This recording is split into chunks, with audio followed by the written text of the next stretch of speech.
Well, this is a first video I've made inside my shop here. Had this built or put up. It wasn't really built, it's a prefab shop. It was put in, I think they built it in May, or put it up for me in May. I wouldn't say I ran out of money, but I didn't take any loans out building this shop. And it was $7,000 to have the spray foam done, so I basically sweated to death out here during the summer, because it was like being in an oven. It would get up well over 100 degrees in here. But I got this little shop tour. I guess I'm not even fully set up yet. I've just barely begun getting started, but here's a toy. Got to service it's not even my daily driver anymore. I guess it's my weekend truck. It's due for its service, fixing to roll 100,000 on it. Got a father-in-law's John Deere, little junky 4024. It spun a rod bearing, and I built the engine for him. I wouldn't say built it. I repaired it. It shut off and spun the bearing as it shut off, so it didn't hurt the crank. I polished the crank and put a rod in it. Didn't even put new rings in it. Put all new bearings and gaskets and everything. It was starting to leak and everything. It's got about 3,000 hours on it. So anyways, he ran it for a little while, ran fine. The screen went out, which controls the shut off solenoid and everything, so we had to put a screen in it. The hours started back over to 0. He ran it for a little bit longer, and he was using it, and it started smoking real bad, and he shut it off and it wouldn't start again. So I went over there and looked at it, and I found that the fuel rack was not working. It's a little goofy design. I got the toolbox, got me a laptop for hooking up the stuff. Anyway, so you have a unit pump, which is this, and then you have a nozzle that sits in the head. But this is what makes your fuel pressure to inject into the cylinder. Well, I was like, well, the number 1 cylinder, it hadn't even burnt the paint off of the, it never did burn the paint off of the exhaust manifold. So I was like, well, I'm gonna start number 1. So I pulled it out, and of course it's got a keeper and everything on it, like a valve inside a cylinder head. And it had broke, and it was cocking these springs on this rack, or on this, I guess it's a plunger. I don't know much about it, but anyways, can't get them through Deere. They're on back order. Basically not going to get it, so we'll have to go aftermarket on that. And then I got my Mini X in here. Sorry about all the leaves and stuff. I had the doors open today. It was pretty nice. The hurricane just came through, so it hadn't really been too hot. But anyways, the swivel, my brother needs to use it. It's been sitting for about 6 or 8 months, and the swivel was absolutely pouring on it, so that's why I parked it. He needed to use it, so I told him if he'd help me do it, he could use it till I needed it again. But anyways, I bought this from a friend. It had been sitting for a while, and I had to put a bunch of hoses on it and got it running.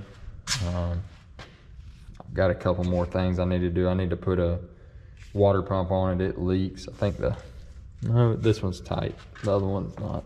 But the water pump, you can see on a cold morning, it'll leak out of the wheat pole.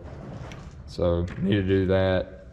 Need to put a temp gauge on it. The one on the dash, you can't read it, and it doesn't work anyway. But I was sitting here looking at this. I've got a small leak here. So I don't know if it's this hose, or these hoses are hard as a rock. I probably end up just changing them. Basically every O-ring on this machine was just hard and brittle. It's got 5,000 hours on it. But anyways, we'll get this swivel took care of, and he's going to use it and see what else blows. But I was sitting here looking at it. I want to put a thumb on it. There's a local company about 20 miles away that sells them. I'm probably going to contact them this week, but it's already plumbed for an auxiliary, so that'll be a pretty easy deal. But I did get it getting back to the shop part of it, I did get it spray foamed, did closed cell, 3 inches on the roof. That's what I was billed for, and then 1 inch on the walls, which I would say it's more than 1 inch. They did a nice job, but I've got 2.5 ton mini splits back there. It'd cool it on down into the, it'd get into the 60s on a 90-degree day if you want it to. They do a nice job, but there's one of my, I only got that one now. I sold one. Don't ride much anymore. Got this is my brother's junk. Yeah, I hadn't rode this much. This is an old 7.3 come out of my 97.